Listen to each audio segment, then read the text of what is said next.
I got so much motherfucking design on right now.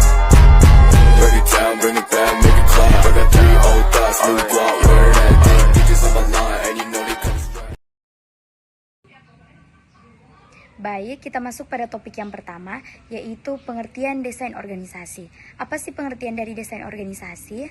Desain organisasi atau struktur organisasi adalah pola keseluruhan komponen struktural dan konfigurasi yang digunakan untuk mengelola organisasi secara keseluruhan. Desain yang tepat untuk setiap organisasi yang diberikan tergantung pada ukuran perusahaan, strategi, teknologi, dan lingkungan, serta budaya negara yang dimana perusahaan beroperasi.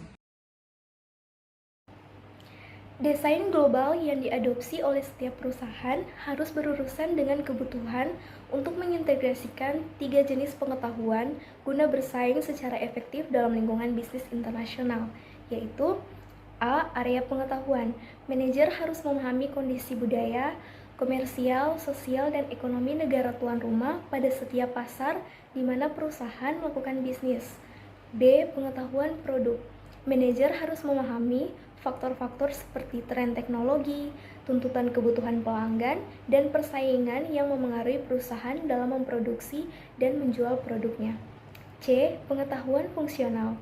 Manajer harus memiliki akses ke rekan kerja dengan keahlian dalam fungsi dasar bisnis seperti produksi, pemasaran, keuangan, akuntansi, manajer sumber daya manusia, dan teknologi informasi. Materi pembahasan yang kedua yaitu bentuk-bentuk desain organisasi global. 5 bentuk yang paling umum dari desain organisasi global adalah yang pertama produk, yang kedua area, yang ketiga fungsional, yang keempat pelanggan, dan yang kelima matriks. Perusahaan multinasional biasanya mengadopsi salah satu 3 filsafat manajerial yang membimbing pendekatan mereka untuk fungsi-fungsi tersebut sebagai desain organisasi dan pemasaran. 3 pendekatan yang digunakan dalam desain organisasi internasional yaitu pendekatan etnosentris, yang kedua pendekatan polisentris, dan yang ketiga pendekatan geosentris. Selanjutnya ada 5 bentuk yang paling umum dari desain organisasi global. Yang pertama, desain produk global menyediakan beberapa potensi keuntungan kompetitif. Yang kedua, desain area global paling mungkin untuk digunakan oleh perusahaan yang produknya tidak mudah dipindah tangankan di wilayah.